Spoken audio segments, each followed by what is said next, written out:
Hi, my name is Alex Carlucci with Gustan Show Associates.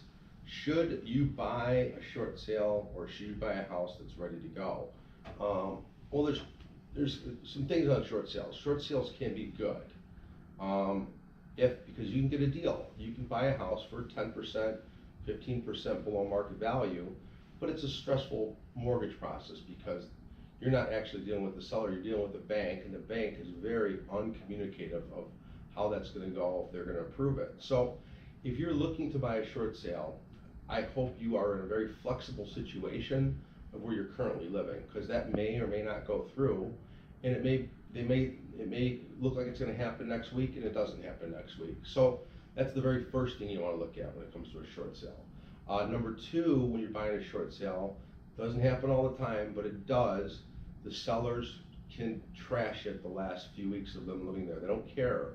The sellers no longer, it's not their house. They know they're giving it to the bank, and they know that there's nothing that you can. I mean, you could back out of it last second, but you might lose your earnest money because you might do a walkthrough and see the place is trashed, and it's a big mess.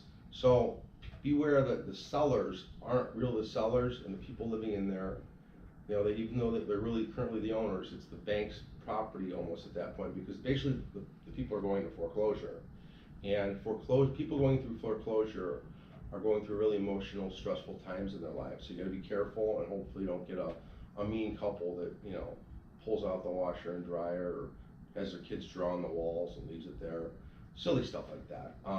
But if you are flexible and you're willing to take the risk on the people living there, you can definitely give yourself a good deal.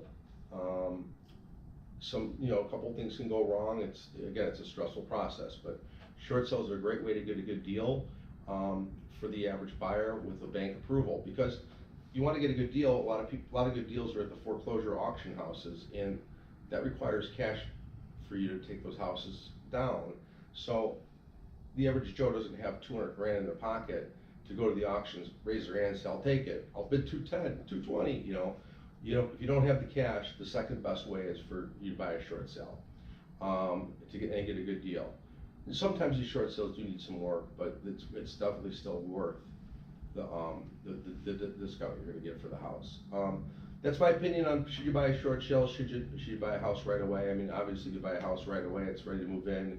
You can time everything out, get your apartment ready, get your whatever you're living ready, and pick a date and close on that date.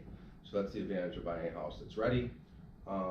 Still things can go wrong there too. So just nothing. The mortgage process and the buying and selling process, people change their minds. The underwriter might deny you.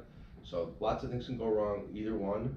But definitely look into short sales if you got a flexible living situation. That's the very first thing I would look at.